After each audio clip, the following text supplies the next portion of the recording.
They're as much a part of America's heritage as her majestic mountains, cathedral-like forests, crystalline rivers, and rolling seas of prairie grass.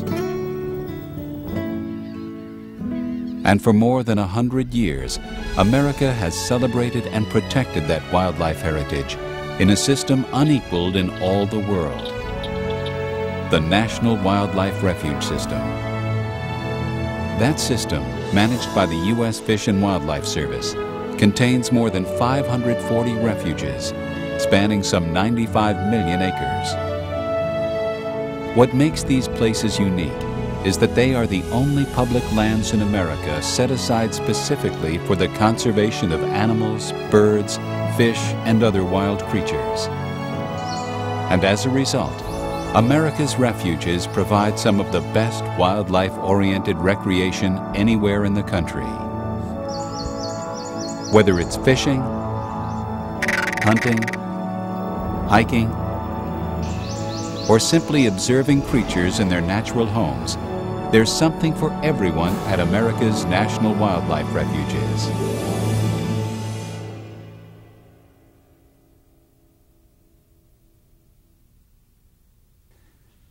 The National Wildlife Refuge System came into being at the dawn of the 20th century as Americans sought to safeguard the nation's wildlife bounty.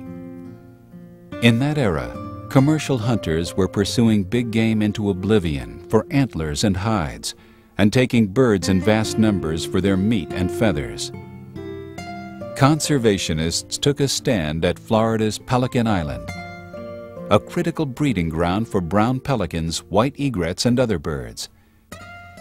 In 1903, President Theodore Roosevelt established this tiny 5.5-acre island as America's first national wildlife refuge. And soon, other refuges followed. The Wichita Mountains Refuge was created in Oklahoma in 1905 to provide a haven for the American bison. Although these great shaggy beasts had once numbered in the millions, by the early 20th century, so few bison remained that the government had to ship 15 survivors from a New York zoo to form the starter herd for the new refuge. Other sanctuaries were decreed for pronghorn antelope and bighorn sheep. And after 10,000 elk starved to death on shrinking wintering grounds in Wyoming, the government established the National Elk Refuge in 1912 and launched a winter feeding program. In the 1930s, the devastating droughts of the Dust Bowl years dealt another blow to wildlife, drying out the prairie marshes that migratory waterfowl needed for nesting, feeding, and resting stops. But hunters came to the aid of waterfowl, backing a proposal to purchase duck stamps to generate funds to buy and restore wetlands.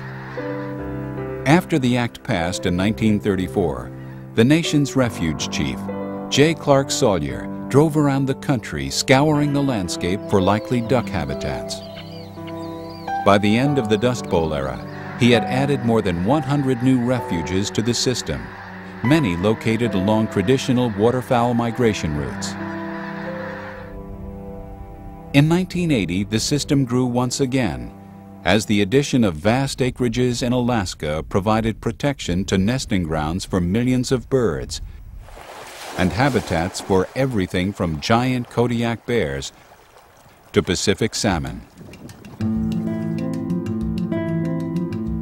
Now, more than a century after its founding, the system has expanded to include refuges in every state, as well as 5 territories.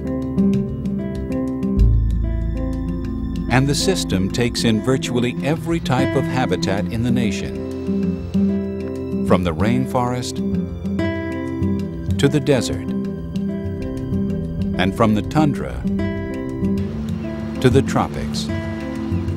These refuges provide places to rest and reproduce for literally hundreds of species of birds, mammals, fish, reptiles, and other creatures. Included in that tally are 250 threatened and endangered species. creatures that might not survive, but for the presence of these protected lands. To enhance the survival of all the species under their care, refuge employees work behind the scenes, improving habitats, building wildlife populations, and conducting research to learn how to better meet wildlife's needs. In this way, the refuge system is helping to ensure that the complex webs of life, woven over many thousands of years, remain intact for future generations.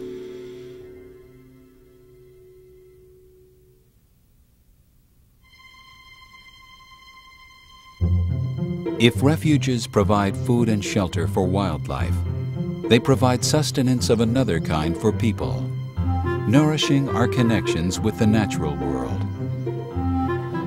Visitors are welcome at the vast majority of the nation's refuges, and with a refuge within an hour's drive of almost every major city, these wild places are within reach of most Americans.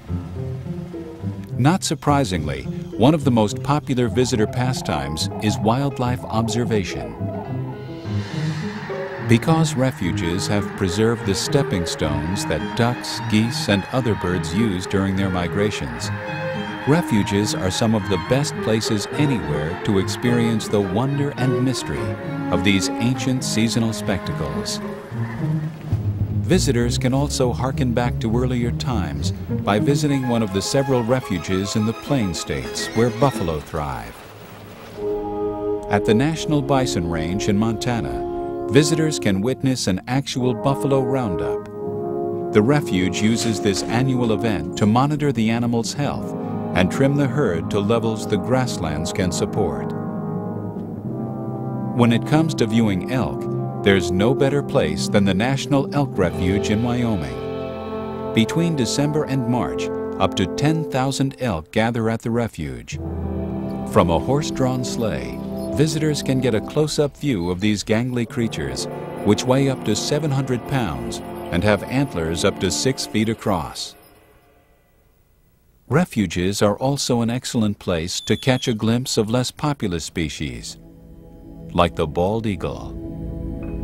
Although the eagle's population had dipped to dangerously low levels in the lower 48 states in the 1960s, eagles are rebounding.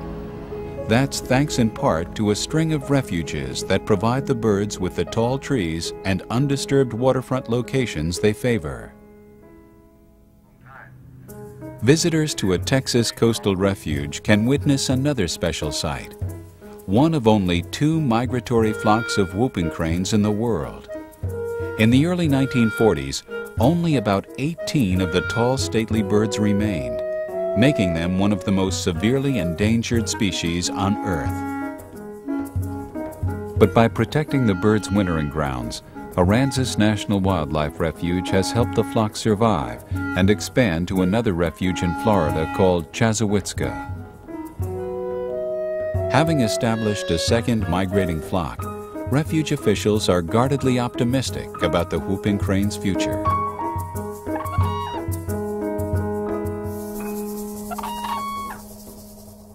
In addition to wildlife viewing, refuges are rich with other recreational possibilities. Nature trails thread through habitats, offering visitors a chance to hike while learning more about the places that wildlife call home. And the lakes, streams, and rivers included within refuge boundaries provide peaceful fishing on pristine waters, plus the chance to see wildlife from a different perspective. In addition, hunters are welcome at more than 300 refuges, where conservation efforts have yielded abundant populations of certain bird and big game species. And for everyone, refuges offer opportunities to learn more about the natural world through interpretive talks and hikes, or through environmental education programs.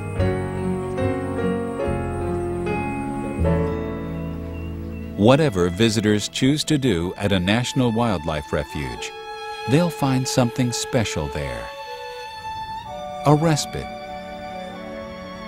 a chance to rejuvenate the spirit, and a reminder of the wisdom of cherishing our nation's proud wildlife heritage.